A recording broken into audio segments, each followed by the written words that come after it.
छात्र के नाम पर प्रोटेस्ट किया जा रहा है, यूके ट्रिपल एससी के नाम पर जो प्रोटेस्ट किया जा रहा है और प्रोटेस्ट के नाम पर जिस तरीके से गुंडागर्दी की जा रही है, जिस तरीके से यहाँ पर जो है हिंदू विरोध में नारे लगाए जा रहे हैं, देश विरोध में नारे लगाए जा रहे हैं, धमकी दिया जा रहा है कि उत्तराखंड को, देश को नेपाल बना दिया जाएगा। मैं समझता हूँ कि छात्रों को छला और ठगा जा रहा है और छात्रों को इन तमाम चीज़ों पर ध्यान देना चाहिए। पेपर चोर गद्दी छोड़, एक तरफ आपने मोदी जी की बात करी तो मोदी जी के लिए भी बोला जा रहा है कि वोट चोर गद्दी छोड़। पूरे देश के अंदर दंगे और फसाद होते थे, कोई शहर बचा हुआ नहीं है। आप इतिहास है उठा करके देखिए कि पूरे देश के अंदर कोई शहर बचा हुआ नहीं है जहां कर्फ्यू ना लगा हो, जहां दंगे ना हुए हों। वो धमकी दे रहे हैं कि नेपाल में तो जो मुख्यमंत्री, प्रधानमंत्री, उसके बाद नेता जो है हेलीकॉप्टर से तो भाग गए थे, लेकिन यहाँ पे उत्तराखंड में कहीं कोई भाग नहीं पाएगा, यहीं जला के मार देंगे। नमस्कार, मैं सुमित तिवारी, एनएमएफ न्यूज में आप सभी का बहुत बहुत स्वागत है। उत्तराखंड में मौजूद हूं। जैसे कि आपको पता है कि यहाँ पे जो प्रोटेस्ट किया जा रहा है, प्रोटेस्ट के नाम पर जो गुंडाई की जा रही है, वहां पर मैं गया, लोगों से बातचीत किया, उसके बाद उन्होंने क्या हश्र किया, किस तरीके से मेरे साथ में बिहेव किया, वो आपने देखा। तो उत्तराखंड में मौजूद हूं, इसी विषय बातचीत करने के लिए हमारे साथ में मुफ्ती शामुन काशमी जी मौजूद हैं, जो कि मदरसा बोर्ड के जो चेयरपर्सन हैं उत्तराखंड में और सामाजिक कार्यकर्ता भी हैं। लगातार हमसे बातचीत करते रहते हैं सामाजिक मुद्दों को लेकर। इनसे बातचीत करते हैं। उत्तराखंड में ये हैं, यहाँ के रहने वाले हैं और मुस्लिम समाज से आते हैं। सर, आपका हमारे चैनल में स्वागत है। क्या कहना चाहोगे कि जिस तरीके से यहाँ पे छात्र के नाम पर प्रोटेस्ट किया जा रहा है, यूके ट्रिपल एससी के नाम पर जो प्रोटेस्ट किया जा रहा है और प्रोटेस्ट के नाम पर जिस तरीके से गुंडागर्दी की जा रही है, जिस तरीके से यहाँ पर जो है हिंदू विरोध में नारे लगाए जा रहे हैं, देश विरोध में नारे लगाए जा रहे हैं, धमकी दिया जा रहा है कि उत्तराखंड को, देश को नेपाल बना दिया जाएगा, उसके बाद पत्रकारों से में कैसा बदतमीजी की जा रही है, तो क्या कहना चाहोगे? ये सब कैसे हो रहा है, क्या हो रहा है, किसका षड्यंत्र है, क्यों किया जा रहा है ये सब? मैं सबसे पहले तो आपसे इसके लिए क्षमा चाहता हूं और आपसे ये निवेदन करना चाहता हूं कि जो आपके साथ घटना घटी है, मुझे उसके ऊपर खेद है। और उत्तराखंड देवभूमि का जो स्वभाव है वो हिंसक नहीं है। यहाँ अपनी बात को बड़ी शालीनतापूर्वक कहा जाता है। और दूसरे मैं ये कहना चाहूँगा कि उत्तराखंड राज्य की सरकार और उत्तराखंड राज्य के माननीय मुख्यमंत्री पुष्कर सिंह धामी जी की जो पृष्ठभूमि है वो बहुत ही यानी सेवा भाव से, और उनके जो पिताश्री थे, स्वर्गीय पिताश्री जी उनके, वो एक सैनिक रहे हैं और सैनिक पुत्र हैं और वो इन सारी चीज़ों को भली भांति जानते हैं कि स्टूडेंट के लिए, छात्रों के लिए जो उनकी भावनाएं हैं वो बहुत अभिनंदनीय हैं। और मैं आज सबसे पहले तो ये कहूँगा कि छात्र ऐसा नहीं कर सकते जो घटना आपके साथ घटी। मैं उसके लिए आपसे क्षमा प्रार्थनी हूँ। आपसे ये, आप हमारी देवभूमि में आए, आपका स्वागत होना चाहिए और हम आपका स्वागत करते हैं। और उन छात्र छात्राओं से जिनके नाम पर ये आंदोलन खड़ा हुआ है, मैं समझता हूँ कि छात्रों को छला और ठगा जा रहा है और छात्रों को इन तमाम चीज़ों पर ध्यान देना चाहिए कि एक सरकार जो बहुत अति संवेदनशील है, जिसने ये सारे कानून बनाए और सारी चीज़ें छात्रों के हक में की हैं। और अगर आप देखेंगे कि छात्र और छात्राओं के जो विज़न आते रहे हैं कि नकल विरोधी कानून से फ़ायदा जो हुआ है वो पूरे स्टेट भर के छात्र छात्राओं को हुआ है। अब इसमें एक पहलू ये आता है कि भाई जो छात्रों के नाम पर जो अलग अन्य जो संगठन है, मैं उनसे ये कहूँगा कि वो उनके लिए सरकार को और प्रशासन को उनका संज्ञान लेना चाहिए और उनकी इंक्वायरी करनी चाहिए कि ऐसे तत्व, वो कौन तत्व हैं जो छात्रों के नाम पर इस तरह का कृत्य कर रहे हैं। ऐसे नारे लगाना, आज़ादी के नारे लगाना, हम आज़ाद हैं, स्वतंत्र हैं, आज नेपाल का हवाला देना या बांग्लादेश का हवाला देना। और इसी तरह से एक और जो नारा आया है जो बड़ा निंदनीय है कि भगवा का नाम लेकर के, भगवा तो बहादुरी का प्रतीक है, ये किसी धर्म के या किसी कम्युनिटी या किसी क्षेत्र का नहीं है। भगवा एक ऐसा कलर है जो हमें बहादुरी का एहसास कराता है और उसका सम्मान भी होना चाहिए। और हमारा जो तिरंगा है उसमें तीनों कलर मौजूद हैं। तो मैं समझता हूँ छात्र और छात्राएं ऐसा नहीं कर सकते। और एक ऐसी संवेदनशील सरकार कि जिसने छात्रों के हित के लिए सब कुछ किया हो, ऐसा मैं छात्रों से कहना चाहता हूं कि आपको इन तमाम चीज़ों पर संज्ञान लेना चाहिए। और जो वीडियो के ज़रिए से मैंने देखा है, जिस तरह के जो चेहरे और फेस सामने आए हैं, जो पत्रकारों के साथ उन्होंने अभद्रता की है, उन्हें मैं छात्र किसी एंगल से वो नज़र नहीं आ रहे हैं। तो इसलिए छात्र बहुत मासूम होते हैं, इनोसेंट होते हैं, और उन्हें ये ज़रूर देखना चाहिए कि कहीं ऐसा तो नहीं कि देश प्रदेश के अहित में आपका इस्तेमाल किया जा रहा हो। आपको बहुत संवेदनशील भी होना चाहिए। तो इसलिए मैं सबसे पहले तो ये निवेदन करना चाहूँगा अपने छात्र छात्राओं से कि ये सरकार 101% आपको समर्पित है, इसीलिए ये कड़े कानून यहाँ लाए गए हैं। मगर मैं एक बात कहना चाहता हूँ कि अगर इसमें अगर कहीं कोई अनियमितता हुई है, किसी ने कोई ऐसी गड़बड़ की है, तो सरकार उन तमाम चीज़ों को देख रही है। माननीय मुख्यमंत्री श्री पुष्कर सिंह धामी जी ने इसका ऐलान किया है कि जैसे भी उसकी इंक्वायरी आती है उस पर सख्त कार्रवाई की जाएगी, और जो भी इसमें मुजरिम पाया जाएगा, आप यकीन करिए, विश्वास करिए अपने मुख्यमंत्री पर, इसलिए कि वो आपके लिए वो कार्य कर रहे हैं, वो गरीबों के लिए कार्य कर रहे हैं। उनकी तमाम योजनाएं गरीबों को समर्पित हैं। और देश के माननीय प्रधानमंत्री श्री नरेंद्र मोदी जी वो तो देश के लिए जीते हैं, और देश के लिए उनका सब कुछ है। मुख्यमंत्री की बात कर रहे हैं, धामी जी की बात कर रहे हैं, लेकिन धामी जी को यहाँ पर बोला जा रहा है कि पेपर चोर गद्दी छोड़। और एक तरफ आपने मोदी जी की बात करी, तो मोदी जी के लिए भी बोला जा रहा है कि वोट चोर गद्दी छोड़। तो आपको लग रहा है कि ये पूरी तरीके से षड्यंत्र के तहत किया जा रहा है, इनके पीछे कहीं ना कहीं जो टूल किट एक्टिव हुई है, कराया जा रहा है इनके छात्र के नाम पर इनसे?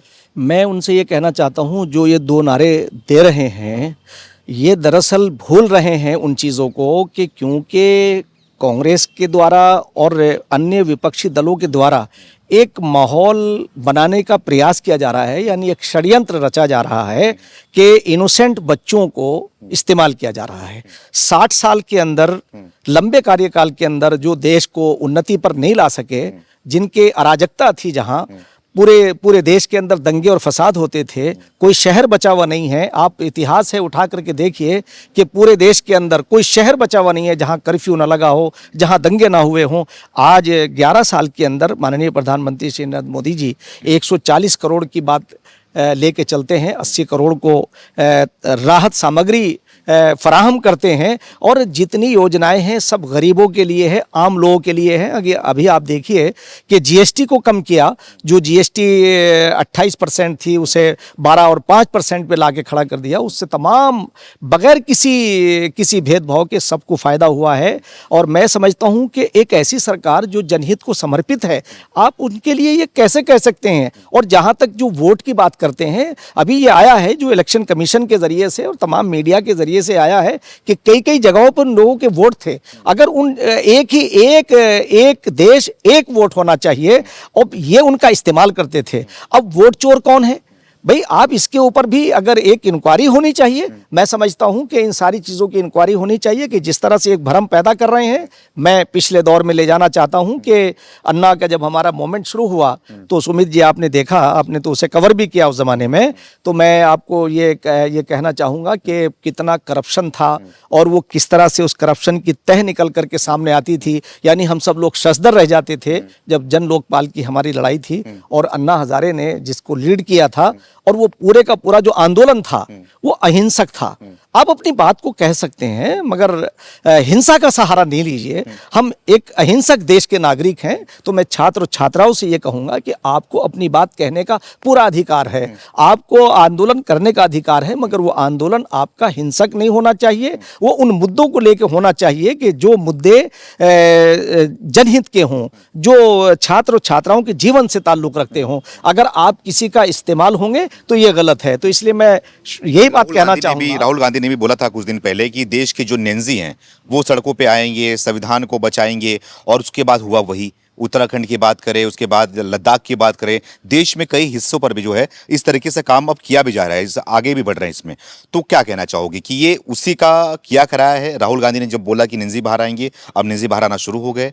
तो जो ये हैं जो छात्र के नाम पे बैठे हुए हैं, तो लगता है कि ये इनके पार्टी के द्वारा ही किया गया है, पूरा षड्यंत्र लग रहा है, नजर आ रहा है। नहीं, मैं ये इसमें तो कोई संदेह नहीं है कि जिस तरह से जो कांग्रेस की पृष्ठभूमि रही है वो यही रही है। ये तो दरअसल ये हुआ कि एक ऐसा प्राइम मिनिस्टर सामने आ गया है कि जिसके लिए आम जनमानस ये जानते हैं कि उनकी अपनी कोई उनकी अपनी महत्वाकांक्षा नहीं है। उनकी महत्वाकांक्षा ये है कि देश ऊपर जाए, देश विश्व के अंदर उसने एक आज हमारा एक स्थान भी है। आपने देखा कि जिस तरह से हमारे साथ षड्यंत्र हुए, तो हमने उन षड्यंत्रों का जवाब हमारी केंद्र की सरकार ने, केंद्र के प्राइम मिनिस्टर ने, जब स्थायी सदस्यता की बात आई तो उस पे जब उन्होंने कहा कि भाई हम स्थायी सदस्य की तरफ आने वाले थे, तो फिर कहा कि नहीं भाई अगली बार में सोचेंगे। तो हमने उस वक्त कहा हम एक ऐसे मुल्क हैं जो विकसित हम विकास की तरफ बढ़ रहे हैं, हम एकता की तरफ बढ़ रहे हैं। तो हमने उन्हें जवाब दिया। उसके बाद आपने देखा कि जिस तरह से एक बड़े बड़े देशों ने हमारे ऊपर पाबंदियां लगाई, हमने उनकी काट ढूंढ ली है।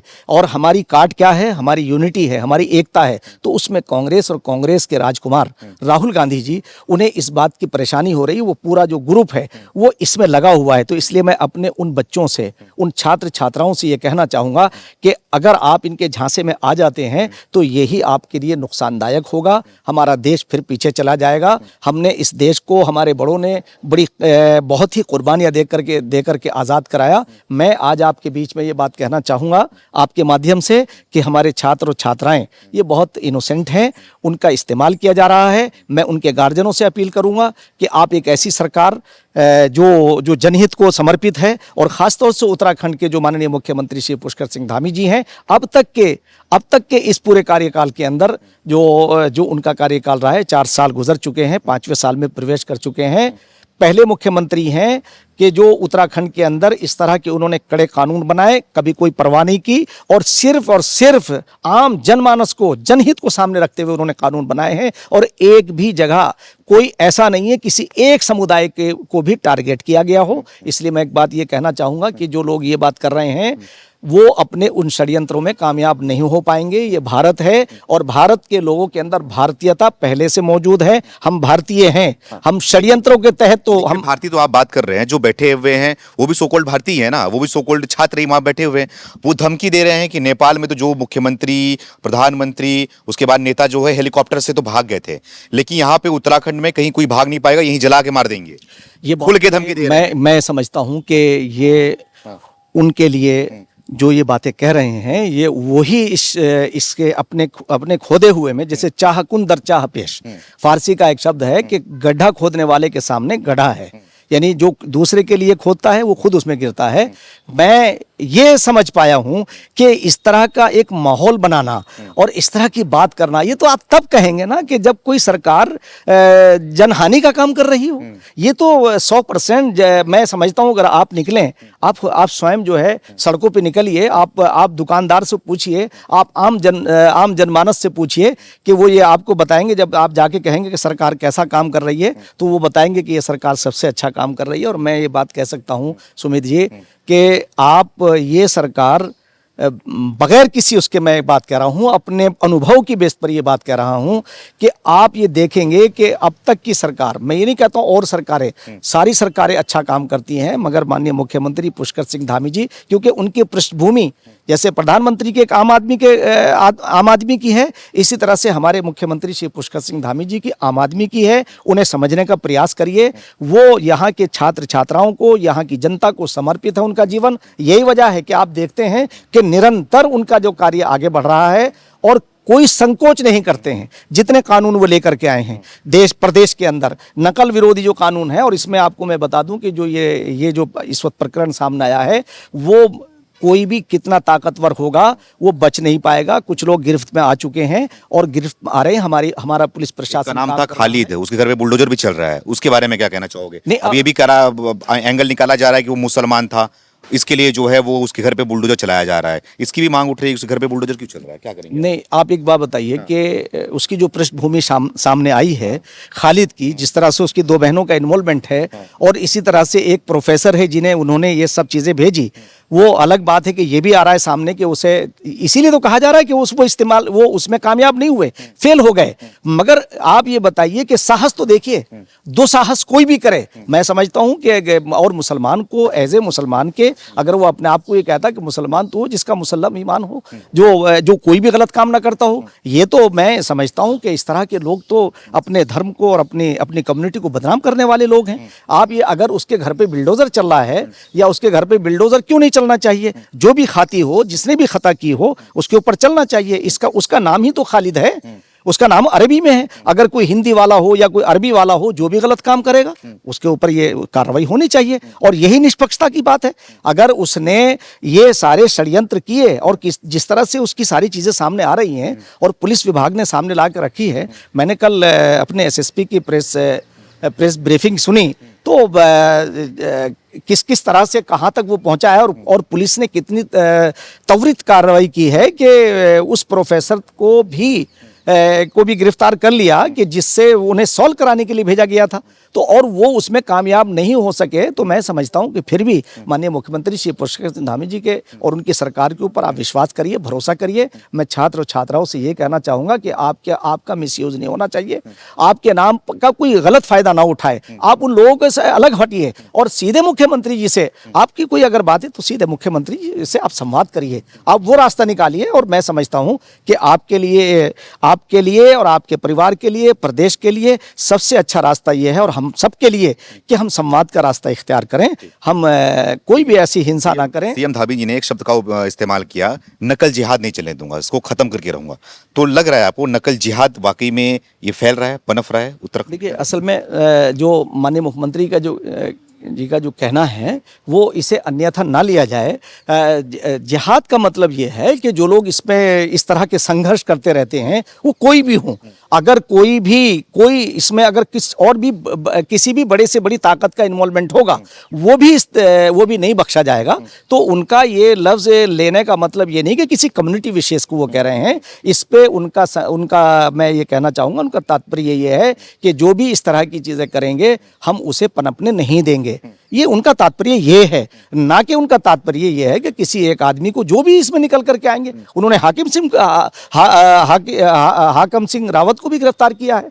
जिसकी भी इसमें भूमिका निकल करके आ रही है वो बख्शे नहीं जाएंगे। इसलिए मैं छात्र और छात्राओं से फिर कहना चाहता हूं कि विश्वास करिए सरकार के ऊपर। सरकार कोई भी काम छात्रों के अहित में नहीं करेगी, उनके हित में ही करेगी। और इस तरह के नारे लगाना, नेपाल का हवाला देना और उन बच्चों का निकल करके आना, ये बात मुनासिब नहीं है। इसे छात्र और छात्राओं के गार्जियनों को भी इसका ध्यान देना चाहिए और उसका संज्ञान लेना चाहिए कि छात्र अगर इनका जीवन बड़ा अनमोल जीवन है। और मैं ये समझता हूँ कि विश्वास रखें कि माननीय मुख्यमंत्री पुष्कर सिंह धामी जी और हमारी सरकार उस पर कोई भी कठोर कार्रवाई करेगी, उसके ऊपर कोई लापरवाही नहीं होगी, कोई ढिलाई नहीं होगी, सख्ती के साथ निपटा जाएगा। जी, बहुत बहुत धन्यवाद बात करने के लिए। हमारे साथ में मुफ्ती शामुन काशमी जी मौजूद थे। इन्होंने हर सवाल का जवाब दिया और जिस तरीके से ये टूल किट एक्टिव है उनके बारे में भी इन्होंने एक्सपोज करते हुए सारी चीज़ों को इन्होंने बता दिया डिटेल से। आपकी क्या राय है, आप भी कमेंट करके हमें ज़रूर बताएं। बहुत बहुत धन्यवाद।